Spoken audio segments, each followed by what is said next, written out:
Hey, Katie. Oh, hey, Terri. How are you? Good. It's so good to see you. Good to see you. Hey, I heard you're doing some Dashing Dish segments for us at Cornerstone. I am. Well, I have a favor. I'm going to a Christmas party, and I want to do a healthy Christmas goodie. What would you suggest? Well, what could be better than Christmas cookies? Christmas cookie healthy? I know, but it can be done. Okay. So the number one thing that I would say if you're going to make any kind of Christmas cookie is think about your flour and your sweetener. Okay. Because the biggest downfall with any kind of baked good, I would say, would be the processed white flour or the white sugar. Okay. Everything else you can kind of do a little splurge here and there. Right. But if you can replace those two things, you're going to have a much healthier cookie. Okay. So instead of white flour, I like to use oat flour. Oat flour. And I know that a lot of people know, old-fashioned oats because they use them in their oatmeal in the morning, but they can be used for so many other things. Oh my so goodness. you can buy oat flour, or right. you can grind up oat flour in a blender or food processor until it reaches a flour.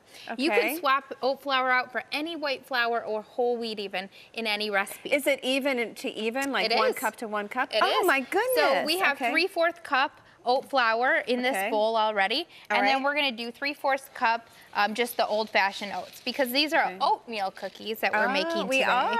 Yeah, now, can I ask you, what's the difference between the minute oatmeal and the regular oatmeal? Is there a difference? So the quick cooking oatmeal, I wouldn't use those in a baked recipe. Okay. They're going to cook a lot quicker, and so right. you just want to stick to the old-fashioned oats. That's really the only difference, is they cook quicker. Okay, that sounds good. And then to the oat flour and the oats, we're going to add baking soda, because that's what makes the cookies nice and tender. We're going to do 1 teaspoon of baking soda. Okay, and then sounds we're going good. to do ½ teaspoon of salt. Half teaspoon I of like salt. doing salt in any kind of baked good because it balances out the sweetness. Okay. And then for our sweetener, we have baking stevia.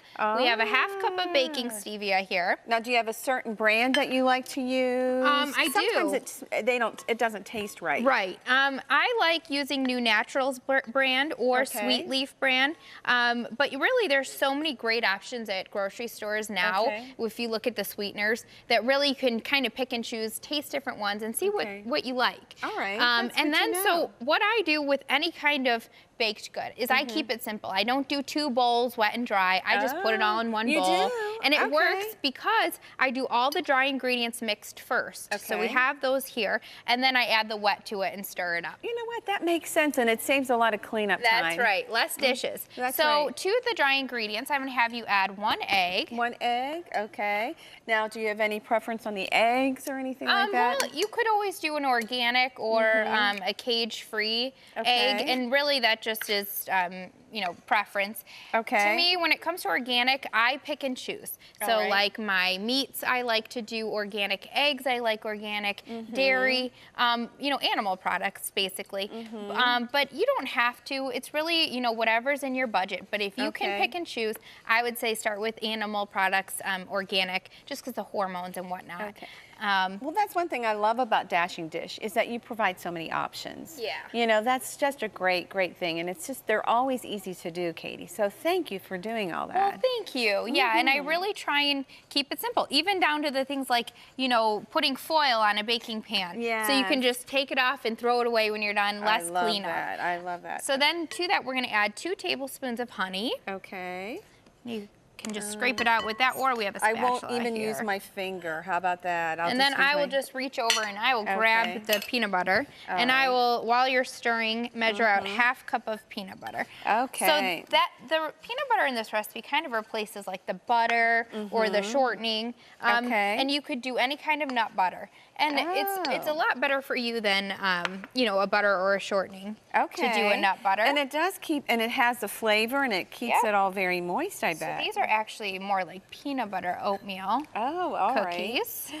And my husband, I have to say, he loves these cookies, and he's quite picky when it comes to his sweets and his treats. I always say, he eats like a 2-year-old, a picky 2-year-old. So I have him taste these before I put anything out for Dashing Dish. And if he approves, then I know it's kid-friendly. Well, I know with a little baby now, she will be able to be your tester. That's Not right. now, but I can't how old wait. is she? She's 5 months old now, and last time I was on the program, I was 5 months pregnant with her. So it's so neat to be back and and now she's 5 months old. Time flies. Oh, I know. So you can kind of see that's becoming thick and hard to stir, so just like a cookie dough. So you could either mix chocolate chips in, or you could sprinkle them on top. What do you prefer? Whatever, you know, it's personal preference. Okay, all right. But let's just mix a few in there. Okay, that sounds good. That's the more chocolate, that's right. the better. And so when it comes to chocolate chips, there are stevia sweetened chocolate chips. It's called Lily's brand. Never heard of that. Or there's dairy free. So Enjoy Life brand is a great dairy free. And you can see how that looks just like oatmeal chocolate chip cookies. Oh, it looks And then wonderful. what we'll do is, you did a great job there. Thank you. Is we're gonna just kind of roll them into balls, just like regular cookies. Okay. Give it a little smash, flatten between your hands. Okay. And that one's a little bit Too tiny, small? I think. Yeah. Okay. And then put them right on the baking pan. Like a golf ball, maybe? Yep. Okay. Bake them 350 for about 10 to 12 minutes. All right. And you will have some delicious oatmeal chocolate chip cookies. If you want to see the finished product over here, we have some already made. Look at this. Oh, they look scrumptious. And if you want to just take those right to your holiday party, you're welcome to take them. I'd love to, but guess what? I'll keep one for you too. Oh, so you well, want to pick one, and then I'll thank you. Thanks so much. Thank you. This is going to be a hit, and I know they're healthy. I feel really good about bringing this. That's right. You can feel great about eating them and serving them to your guests. And they're gluten-free too. That's I mean, right. they cover a multiple of a lot of allergies and stuff like that. Thank you. That's right. Well, enjoy your party. Thank you very much.